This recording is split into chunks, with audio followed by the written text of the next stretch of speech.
देखो 16 क्वेश्चन जो है वो क्या है, अब सारे एपी के क्वेश्चंस आपके इजी हैं।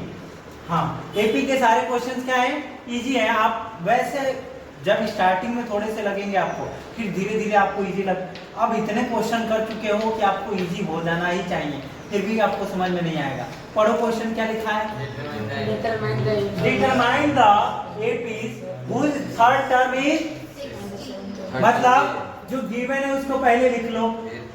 ठीक, गिवन दैट क्या दिया है, थर्ड टर्म, मतलब a3 इक्वल टू 16। ठीक, आगे क्या दे रहा है, and seventh term exceed the fifth term by 12, मतलब फिफ्थ टर्म में 12 एक्सीड कर रहा है। एक्सीड करना मतलब ऐड करना। फिफ्थ टर्म में seventh term exceed by fifth term, fifth term में कितना 12 ऐड कर दे रहे हैं, तो क्या बन जा रहा है, सेवेंथ टर्म बन जा रहा है। एक क्वेश्चन के अकॉर्डिंग जब देखोगे तो ये 5 ठीक प्लस 12, अगर ये 5 में 12 ऐड कर रहे हैं तो क्या बन जा रहा है, A7। ये दो कंडीशन बच दिया है। अपने को क्या निकालना है, एपी निकालना है, एपी बनाना है। एपी का वो एपी बताने हैं कि फर्स्ट टर्म क्या होगा, सेकंड क्या होगा, थर्ड क्या होगा। दो टर्म निकल जाएगा तो सारे टर्म निकल जाएंगे, मतलब A1 A2 निकालना है। A1 A2 निकालने के लिए A और D चाहिए, A और D चाहिए। क्या चाहिए, A और D। दिया क्या है, थर्ड टर्म और सेवेंथ टर्म।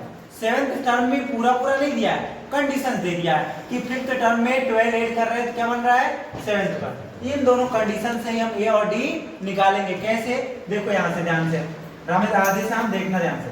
क्या दिया बेटा, A3 इक्वल टू 16 दिया है।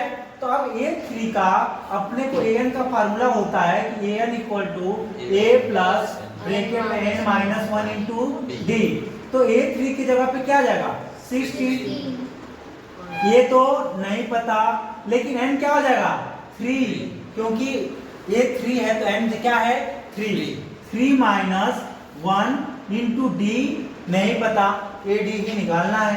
तो 16 equal to a plus 3 into D, ठीक, सॉरी 3 माइनस 1 कर देंगे तो 2 इंटू डी तो 2d हो जाएगा, मतलब a plus 2d equal to 16 equation.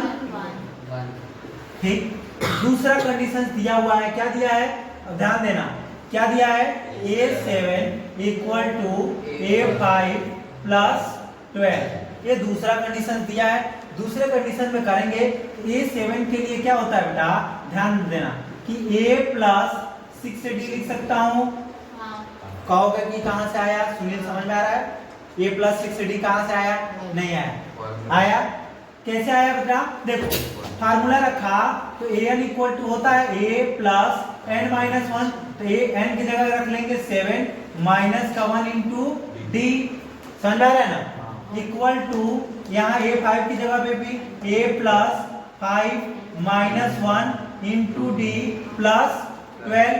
Solve करेंगे तो a plus 6d equal to a plus 4d plus 12।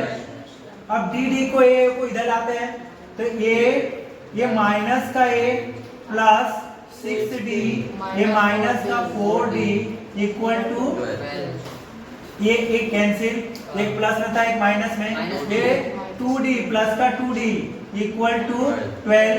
तो d इक्वल टू 12 अपॉन में 6, सॉरी 2, तो d इक्वल टू 6।